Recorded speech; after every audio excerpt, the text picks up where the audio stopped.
Chapter 138, 7th Year, Hope. Miss Hope Jenkins. Remus choked on his fag, then dropped it, burning a hole in his trousers. Yelping with pain, he leapt up, patting wildly at the hot patch on his thigh. "Remus!" Lily stared at him, alarmed.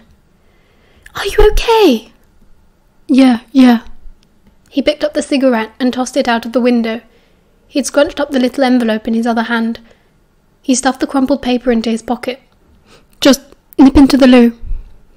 He hurried into the little bathroom and slammed the door shut, trying to regulate his breathing a bit. Okay. He ought to have expected this. He was the one who'd written to her, after all. Remus pulled the letter out of his pocket and smoothed it out. He couldn't have opened it in front of Lily and James. It might say anything, and he was so unprepared. He bit his lip. He wanted another cigarette badly, but he'd just chucked the last one out of the window. Typical. He peeled open the envelope slowly, taking care not to tear it, as if that might mean something. The paper was tissue thin, and he unfolded it gently. The handwriting was more recognisable now. He knew it from the other letter, written all those years ago, except now it was more spindly, noticeably crooked, as though the hand had been shaking. "Dear Remus, I am sorry it has taken me so long to reply to you. I'm afraid I have been unwell, and I have not been at home to receive post. I was so happy to hear from you. I am sorry I cannot write more, my darling, but I would love to hear how you're getting on. Please write again to the address below. Love, Mum." Remus's own hands were shaking now. Love, Mum. What did that mean? He felt rage creeping up on him, ready to swallow him whole. The spat was serious, faded into insignificance. Now he was truly furious. It was an anger that had lain dormant for a long time now, but it had always been there, in the core of him. An anger that had no direction, no purpose, other than filling him up with red-hot mania. Maybe Greyback had put it there. Maybe Hope's abandonment had. Right now, he didn't give a shit. Unable to control himself, he kicked the bathroom door. He kicked it so hard that he splintered the wood, cracking it right through. "Fuck," he muttered. "Ugh, ow." He hoped he hadn't broken a toe. "Oh my God, Remus!" Lily's voice sang out again. "Sorry," he said, almost on instinct, as he wrenched his foot free from the door. He unlocked it. James was standing right there, his eyes big and wide, Lily just behind him, as if he was shielding her from Remus. "What the bloody hell are you playing at?" James said, his voice hard. "Look, if you're having a tiff with Padfoot, then sort it out between you. Don't start tearing our room apart." "Sorry," Remus said again, feeling quite small. He'd never been told off by James before. It was scarier than he'd expected. "Remus!" Lily pushed her boyfriend aside impatiently. "What's wrong?" He shook his head, looking down at the letter in his hands. His shoulders slumped. He was still breathing too hard to be able to speak. He handed it to her. Lily gave him a quizzical look, but took the paper from him. As she read it, her eyes grew bigger and her mouth dropped open. James read it over her shoulder, and soon enough their expressions matched. Remus couldn't seem to get his breathing under control. He wasn't quite sure what was happening. His chest grew very tight, as if all the air had been sucked out of the room. He suddenly felt very hot and very dizzy, and he was seeing stars. He stumbled, clutching the doorframe for dear life. "Remus!" Lily's voice came to him as if in an echo, as if he was at the bottom of a deep well. Her soft hands were on his shoulders, and she guided him down towards the floor, which was a good thing, because his legs had just decided to give up. She started rubbing his back slowly and was speaking very calmly. "Deep breaths, Remus, do you hear me? In through your mouth, then out through your nose, okay? With me. 1, 2, 3... He didn't know what sort of magic that was, but it had started to work, and after 10 deep breaths he began to feel normal again. His vision clearing, he looked up. Lily was sitting beside him on the dusty bedroom floor. James was standing over them, looking worried. He had the letter. "Thanks," Remus said, still short of breath. Sorry, I don't know what happened there. My sister has funny turns like that all the time when she gets anxious, Lily explained. Got anything sweet? She normally has a biscuit after the worst has passed. Yeah. Remus delved into his pocket for the chocolate frog Sirius had given him earlier. He unwrapped it and bit the head off quickly. His mouth filled with rich sweetness, and he really did feel much better. He tried to get up, and James immediately offered a steady arm to help. Sorry I had to go, Moony, he said, still sounding very worried. I was a right dick. Nah, I shouldn't have broken the door, Remus replied, carefully brushing his trousers down and walking to his bed to sit. Oh, that's nothing. Lily got up and withdrew her wand. Reparo, see? Can I have the letter back? Remus asked weakly. Yeah, sorry. James hurried to pass it back. Remus read it again, his stomach tightening, but he didn't get dizzy again. Love, Mum. I didn't even know you sent her a letter, James said. I didn't know you even knew where she was. Your parents helped me, Remus said, still rereading. And I only told Sirius about it. Oh, love. Lily came to sit by him. She squeezed his hand. Are you going to write back? Remus looked up, staring ahead. He made a decision. No, I'm going to see her. Oh, Lily squeaked. Yes, of course. I bet McGonagall would help you arrange it for the weekend, maybe. No, Remus shook his head. I'm going right now. What? James said. I've waited long enough, Remus said. I've got the address. I'm going. Remus, don't you want to just have a think? Lily started. No, Remus said, pulling his hand away from her. His hand brushed against the cigarette burner in his leg. Bugger. Where was he going to get another pair? Better try a mending spell once he'd calmed down a bit. He got up to go to his trunk, and to find a clean pair of trousers. He couldn't meet his mother with a cigarette burn in his clothes, could he? No thinking, he said to Lily. She's in hospital, God knows why, but I might not have long. He undressed without even thinking. Lily looked away quickly, blushing, but he didn't care. Prongs, he said. Can I have your cloak? Of course. James nodded without hesitation. Thanks. I'm going to try and apparate from Honeydukes, I think. Shouldn't be gone all night. I can be back before curfew, I bet. Good plan. James nodded. How are you going to get to Honeydukes? Lily asked, looking very confused. Remus looked at James curiously. The other boy gave a sheepish chuckle and pushed his glasses up his nose. There's sort of a secret passageway. Less than half an hour later, they had passed the hunchback witch statue and were about to begin their journey to Hogsmeade. They had hurriedly dressed in muggle clothes, something Lily had suggested almost at the very last minute. James had wanted to sell Sirius and Peter, but Remus refused. Peter couldn't apparate anyway, and Remus didn't have the room for Sirius in his head right now. Luckily, James respected his reasoning. How many more secrets do you lot have? Lily was whispering, staring about her as they progressed along the dark tunnel. Does she know about the map? Remus asked innocently. What map? Potter, what map? They weren't really fighting. It was just part of the fun for Lily and James, all the bickering. They'd spent so many years doing it that they didn't know how to stop. Remus liked it. It kept his mind off everything else. He'd calmed down now, and the rational thoughts were starting to creep back in. Where are you going? Why would you think she wants to see you, after all these years? You'll get caught out of bounds and you'll get expelled, and you'll drag Lily and James down with you. And Sirius. He wanted more than anything to have Sirius nearby, if only they weren't fighting. Perhaps he'd brought this on all himself, invoking Sirius's mother like that. Oh God, what if Hope was like Walpurga? But he pressed on, because he'd come this far now, Soon enough they were in the cellar of Honeydukes, and all mesmerising the hospital address, preparing to apparate. That part was easy. Remus was so full of emotions and adrenaline that he barely had to turn his head, and he was whooshing through space, following the current of magic towards Cardiff. Lily and James landed moments later, holding hands.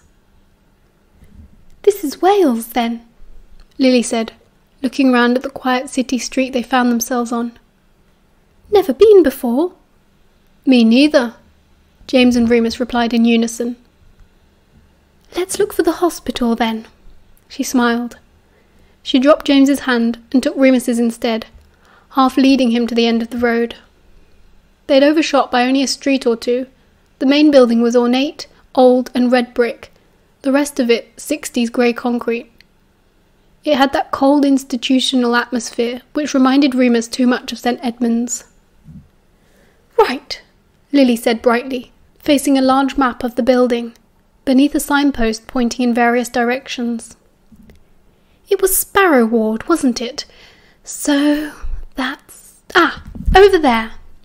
She set off again, and Remus was so glad that she was there, because everything in him was telling him to run away and never look back. Sparrow was in one of the concrete blocks. They stopped just outside. Lily, James," Remus said, holding them back.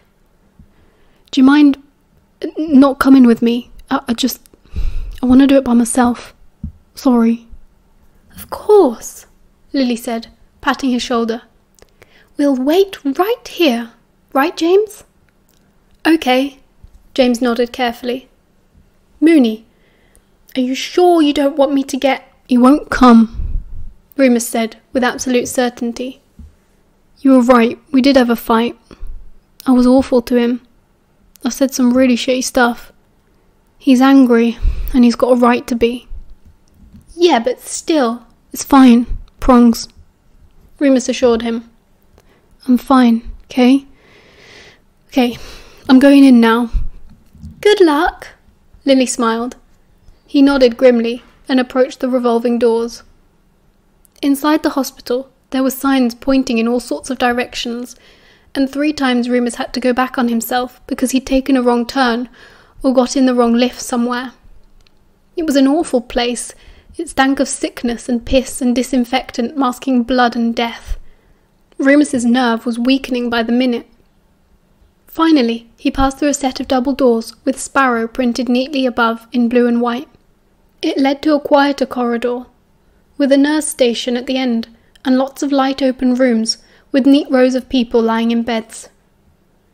Remus shuffled along to the nurse's station, trying to get a look at the names of the patients listed on the wall behind. "Who are you looking for, lovey?" a plump nurse asked him with a pleasant smile.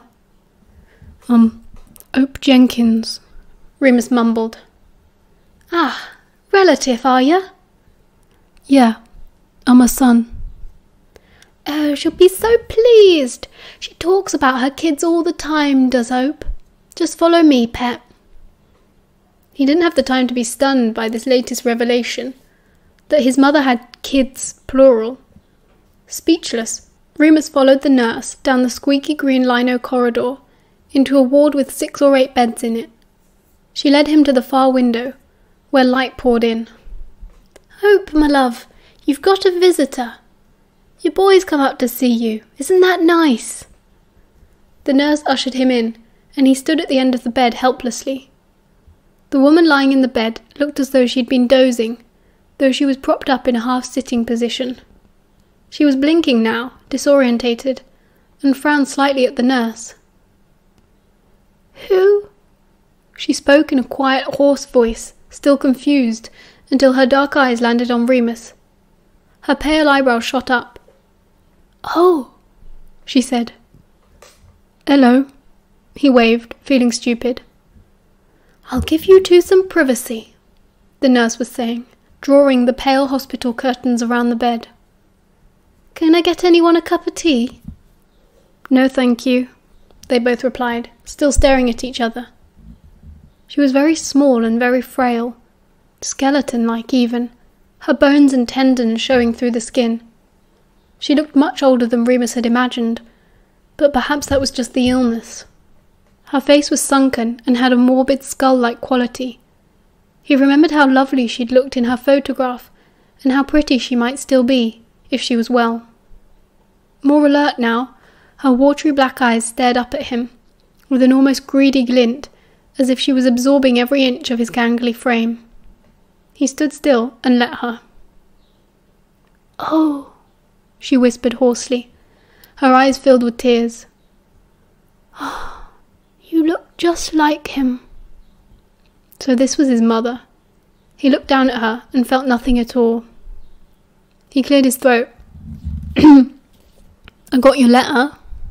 He didn't know what else to say. He wished he hadn't come at all. "You didn't have to come," she replied softly. "I didn't dare ask you to, but I did want to see you. I've wanted to see you for years." She closed her eyes, and the tears ran tracks down her thin face. He bit his tongue. All sorts of foul, nasty things boiled in his throat, wanting to be spoken.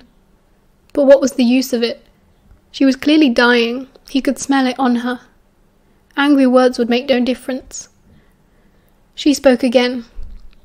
"You're at Hogwarts?" "Yeah," he nodded. "Final year." "He'd be so pleased, Lyle, your father." Silence again. Remus didn't want to look at her for too long. She looked so sad, so very weak and sick. "Is there anything you want to ask me?" Remus shrugged. This was more horrible than he could have imagined. She laughed softly. "You won't hurt my feelings, you know. This might be your only chance." She swallowed when he did not speak. "All right then, I'll just tell you. I'm sorry for what I did. I'm not proud. I loved your father more than... Well, I loved him with all of my heart. He was everything to me. I wished you could have known him. When you were hurt and he died, I just didn't know what to do. I was so young, I was alone. I hadn't seen my own family in years, and I didn't even know the neighbours because Lyle said we had to keep things secret." She was Welsh. He recognised her accent now. The way she spoke her father's name in 2 gentle syllables. Lyle. He felt stupid for not realising, seeing as they were in Cardiff, but still. No one had ever told him that she was Welsh. He supposed it wasn't pertinent information to anyone but him. "Look," he said. "It's fine. You don't have to explain." "I've thought about you," she said desperately. "Every day. My boy, my poor little boy." "Don't," he said, feeling uncomfortable, frightened even. It's okay. Please don't." He sat down in the stiff-backed hospital chair beside her. He didn't reach for her or hold her hand. That felt like too much. "I thought it was the best thing," she wept, the tears tickling down into the pillow as she lay on. "I couldn't have looked after you. You were so strong, even when you were that small. I had to lock you up. You were so frightened and you were crying for me and I couldn't go in." He felt as if a heavy block of ice had settled in the pit of his stomach. He just wanted her to stop talking. He didn't want to hear this. "You did the right thing," he said. "You did. You did everything you could. I never blamed you." That was true. He'd blamed his father over and over again in his head, hated him fiercely for years. But he had somehow felt more sympathy for his mother, a muggle, who was left just as much at sea by Lyle's death as he was. Does it still happen?" she asked, her eyes big. They were the same greeny-brown as his own. He nodded. It's not as bad," he lied. "I have help. It's safer." She looked relieved, which made him happy. And school? I bet you're as clever as your dad." I like school," he said. "I do pretty well." He wasn't sure what else to say about it. I have his wand, Lyle's." She smiled. paper-white skin stretching over her hollow face like a skull. "And do you have someone in your life looking after you?" He thought of Lily and James, and Peter and Grant, and Madame Pomfrey, and Mary and Marlene, and even Professor McGonagall, and Sirius. "Yeah, I do. I have friends." He glanced at the record player on her bedside table, and the little pile of records on the chair. The Beatles, Cliff Richard, the Kinks. "Are these yours?" he asked, genuinely curious for the first time. "Oh, yes," she nodded. "Love a bit of a dance, I do. Lyle was the reader, but I'm happiest with a nice pop song. He used to tease me about it." Her accent was lovely, a sweet, friendly up and down. He was glad she wasn't posh. He hoped he didn't sound too common for her. "I like music too," he said softly. He couldn't bring himself to raise his voice, but she didn't mind. "David Bowie, mostly." "You must take after me," she said sleepily, still smiling. "My bouncy little boy. I used to set you down on the rug while I did the housework and play my records, and you'd jump up and down on your bottom and wriggle like you were dancing. Love Me Do was playing on the radio when you took your first steps." She'd grown tearful saying all of this. Her eyes had welled up. I think I remember," he said quickly. It was a lie, but it would make her happy. He didn't want her to be this sad, not for his sake. Without thinking, he reached out and took her hand gently, as if she might shatter. It was a very little hand. She was a very little woman. "I love the Beatles," he said. "Always have." She beamed, even through the hollow cheeks and dark eyes of her illness. She had a lovely smile. Hope squeezed her son's hand and smiled up at him, and they were comfortable like that for some time. Remus felt the stirring of something towards her, something warm and old and familiar. Eventually, he offered to put some music on for her. "Oh, the player's broken," she replied. "Really? Let me see." Remus fumbled in his pocket for his wand, and gave the black wooden box a tap. He did it without letting go of her hand, and she made a small sound of delight and pride, seeing him use magic. The record began to turn, and the sound which came out was clear and lovely. It was a Fairport Convention record. Remus had never bothered with them much before, too hippie for him. But she smiled as Sandy Denny's larkson voice began to fill the room. So he listened.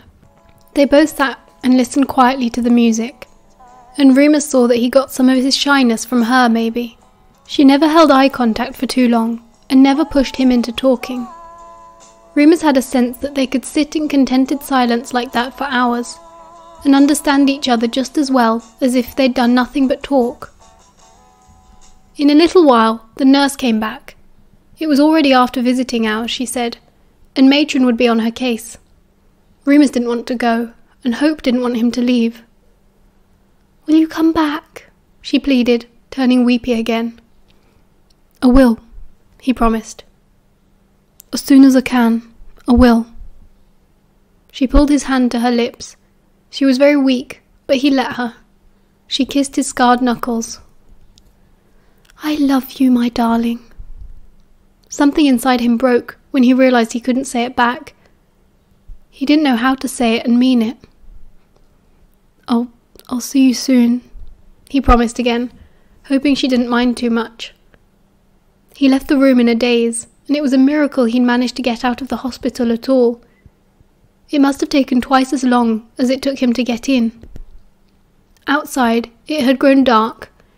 Lily was sitting on a bench with a big black dog at her side. She stood up, the streetlight behind her illuminating her hair, seeming to set it alight. A halo. "All right, Moony?" she asked, eyes serious. He shrugged, speechless. Instantly, Lily stepped forward and wound her arms around his waist, laying her head against his chest and squeezing. He wrapped his arms around her gratefully and hugged her back, bowing his head to inhale the lovely apple skin smell of her. He was crying, and Sirius was right there, but he didn't care. He just let Lily keep squeezing him, feeling as if she was holding him together. He could hear Padfoot whining and panting. Finally, he broke away, rubbing his eyes. "Sorry," he said bashfully. "Don't be stupid." She squeezed his arm, her own sea-green eyes shimmering. "Want to go home?" "Actually," Remus sniffed, "I want to get really, really pissed." Padfoot barked.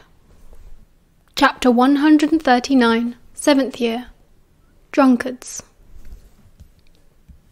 "Right, pub then," Lily said, businesslike once more. "I think we'd better go back to Hogsmeade, don't you? I don't fancy our chances apparating back to Scotland drunk." "Yeah, good plan." Remus nodded, wiping his nose on his sleeve, still sniffing. "Where's James?" "Well, we realised that it was going to look very suspicious if both the head boy and the head girl were missing." Lily laughed. "So he went back to cover for us. He sent Sirius. We both thought—" "It's okay." Remus nodded. He finally turned to address the dog, sitting patiently. "Sirius?" He transformed back at once and stood there looking awkward, rubbing one arm with the other. "Hello, Moony," he said softly. "Hi." Remus nodded back, suddenly very shy. "Oh, Remus, I forgot." Lily broke the atmosphere. She handed him a small square cardboard box, a carton of silk cut. "James's idea," she shrugged. "Lifesaver, thanks." Remus accepted them gratefully. "I'd better go and get in touch with him, actually," Lily continued, glancing between the two boys. "Black, give me the mirror. I'll go and let him know where to meet us." Sirius handed her the compact, and she smiled at them both, before walking a little away, so that she was just out of earshot. Remus sat down on the bench, opening the box of fags with his teeth, then pulling one out. He held it up to Sirius. "Light it for me. I'm so nervy, it'll probably blow up in my face." Sirius clicked his fingers, and the cylinder lit. Remus sucked on it appreciatively. Sirius sat down next to him. "Moony, Sirius." They both tried to speak at once, then smiled at each other timidly. "Sirius," Remus said. "I'm sorry. I was a twat." "You were," Sirius nodded, taking a cigarette of his own. "But you weren't completely wrong." "Nor were you." Remus sighed. "I don't know what's wrong with me." "There's nothing wrong with you, Remus." Sirius touched his knee gently, looking him in the eye. He was in muggle clothes, which was a nice change, Remus thought. Black jeans and his black leather jacket. Remus smiled. "You look really good." "So what else is new?" Sirius stuck out his tongue. He turned solemn again. "I couldn't believe it when Prongs told me about the letter. I feel like shit for shouting at you. I just wanted to make sure you were okay. Then he said you'd gone." "Sorry," Remus replied. I had to get here straight away. I didn't even think." "I wouldn't have either," Sirius admitted. "Though, actually, I don't know if I would exactly rush to my mother's bedside." Remus snorted half-heartedly, and they were both quiet for a bit, thinking about their mothers. "What's she like?" Sirius asked finally. Remus considered this carefully before answering. He tried to recall her voice, her eyes, the way her hand felt in his. "She's nice," he said. "I think I like her." "All right, you two. Ready?" Lily returned, obviously having judged them suitably made up. "Yeah," they both replied, smiling. They ended up in 3 broomsticks, all 5 of them. James had brought Peter down from the castle with him. 3 fire whiskies in, and Remus was feeling pleasantly warm and loose, grinning dopily as his friends made a racket for his benefit. No one asked him any questions, which was perfect. They just drank and laughed and talked like real teenagers for once. "This map is some of the best magic I've ever seen," Lily marvelled after studying it for some time. "And you only use it for pranks." "What else would we use it for?" Sirius raised an eyebrow. "You've even got the moving staircases," Lily exclaimed, clearly delighted. "That was one of mine," Remus said eagerly. "It was all yours," Sirius said. "The whole thing was your idea, Mr. Mooney."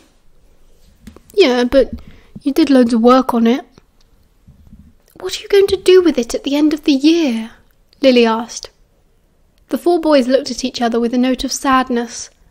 The map would no longer be useful to them if they weren't at Hogwarts. Moony, Wormtail, Padfoot and Prongs would no longer be Hogwarts' premier mischief makers. James shrugged. "Pass it on, I suppose. Maybe to someone in the cooperative." Remus hated that idea and finished his fourth drink. "Rosmerta!" Sirius called out, raising a hand. "Another round, darling?" "Right you are, my love," she called back. "Flirt." Remus nudged him under the table. "I'm just trying to get you drunk," Sirius replied piously. "As requested." "I'm already drunk," Lily slurred, blinking hard. "I don't know how I'm going to walk back to school." "I'll carry you," James said valiantly, though he was clearly starting to get a bit wobbly himself. "I don't want it to be over," Peter said. "Calm down, Wormy. We're not going back yet," Sirius said, as Rosmerta appeared with a tray of drinks. Remus grabbed another fire whiskey and knocked it back. He liked the burn. It felt like it was working.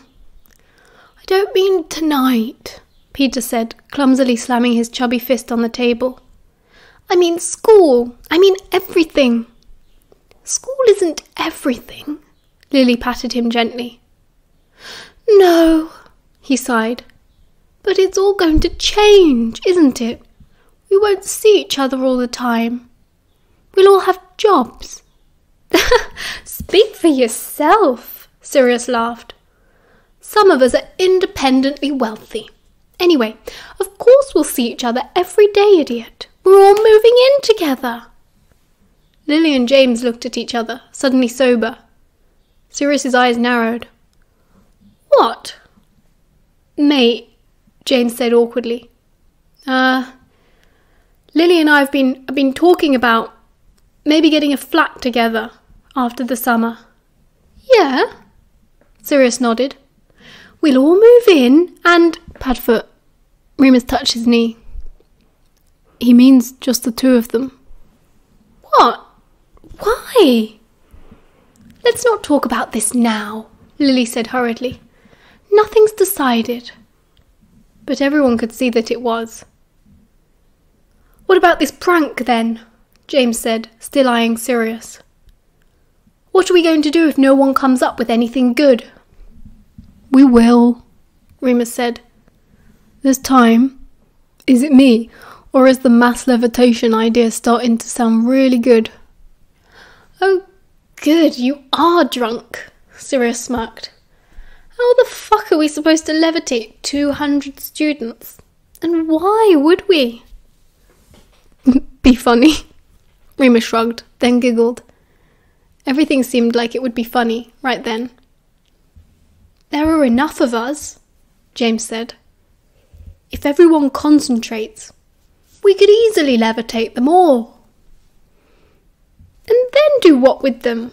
Practical jokes need to have a practical element," Sirius insisted. Everyone else burst out laughing at him.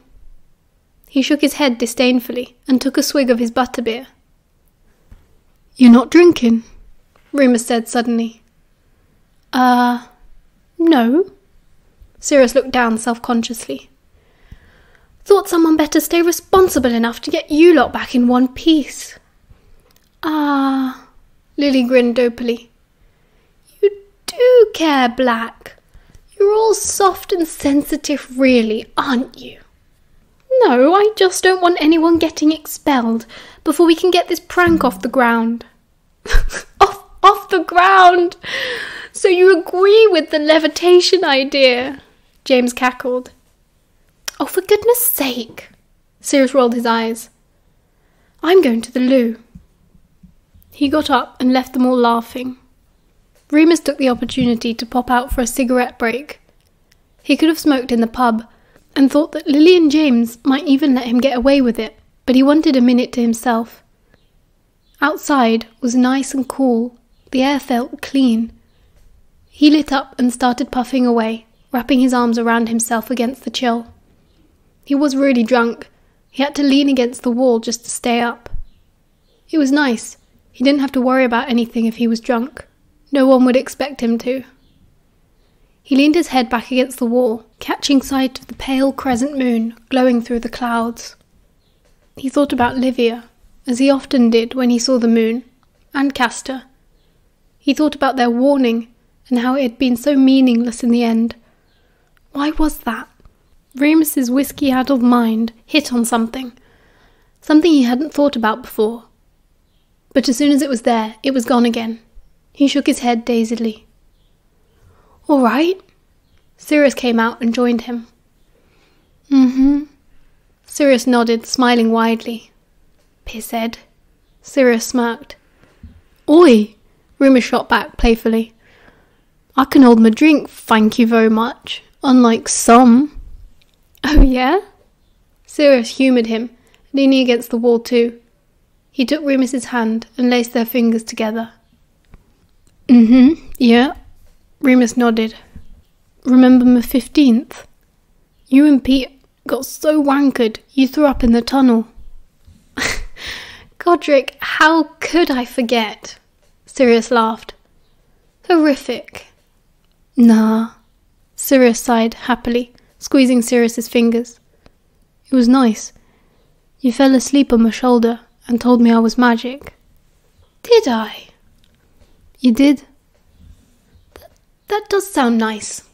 I must have been very drunk. He laughed. Not that I don't think you're magic, Moony. Remus's mind had drifted, though. His cigarette had gone out, and he dropped it. Wish I could say stuff like that. Like what? Sirius frowned. Nice stuff. You say lots of nice stuff, Moony. Remus shook his head, frowning. It was no good. Need another drink. Okay. Come on then. Inside, Peter was half asleep, propped up on his elbow, and Lily was sitting in James's lap. She seemed to be trying to locate his tonsils with her tongue. Bloody hell, Sirius groaned. Give it a rest, you two. Remus sniggered, finishing the last of his whiskey. That was better. You can talk. Lily poked her pink tongue out at him. Marlene told me she caught you two snogging in the corridor the other night. So what if she did? Sirius replied primly. It was private enough until she showed up. Christopher was there, Remus put in. Lily laughed and pointed at Sirius. Aha! Exhibitionist. She's right. Remus nodded drunkenly. You are. Remember, I caught you with Mary all the time when I was a prefect. Oh, well, that was Mary. You know what Mary's like? Remus, Lily said, still giggling and quite pink in the face now. You won't believe what Mary told me about you last year. What?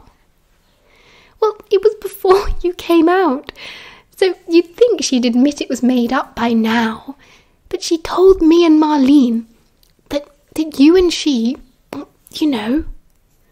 made sweet heterosexual love, Sirius replied, barely stifling his own laugh now.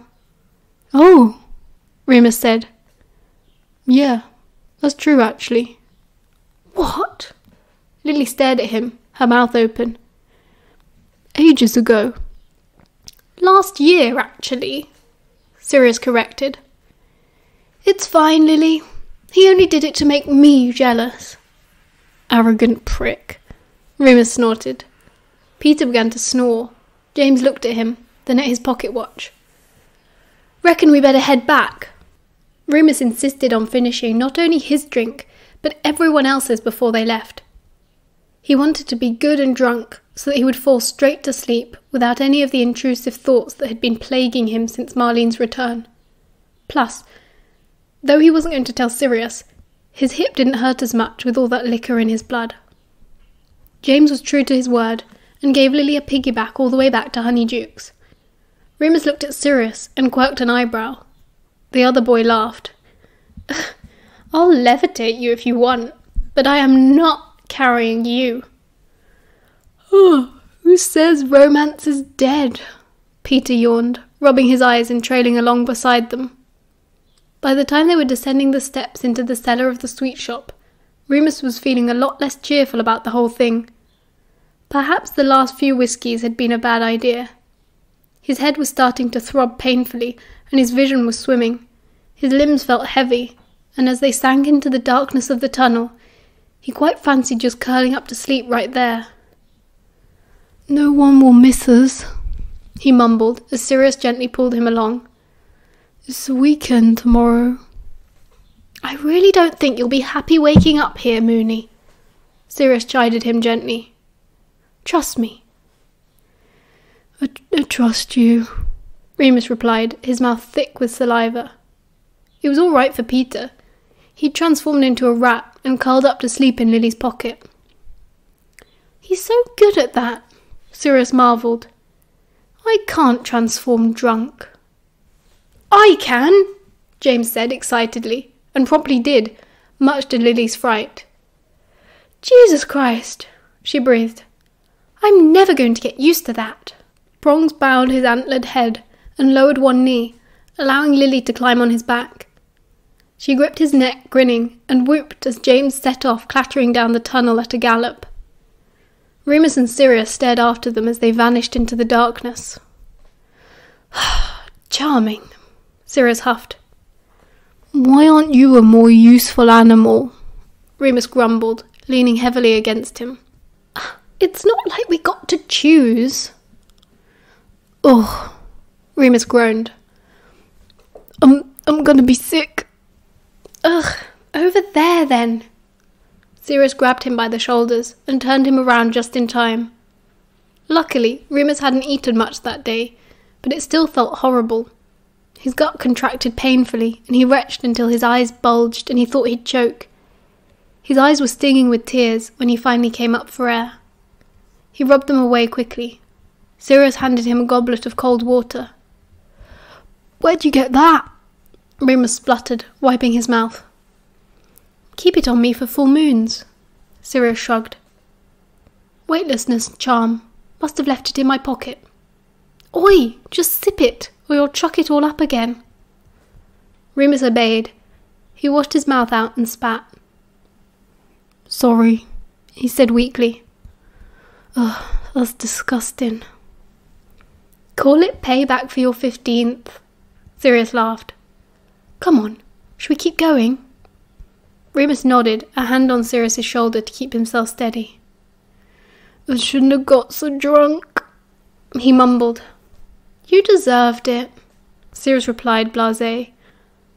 "After the day you've had, or the week you've had." "I was a prick."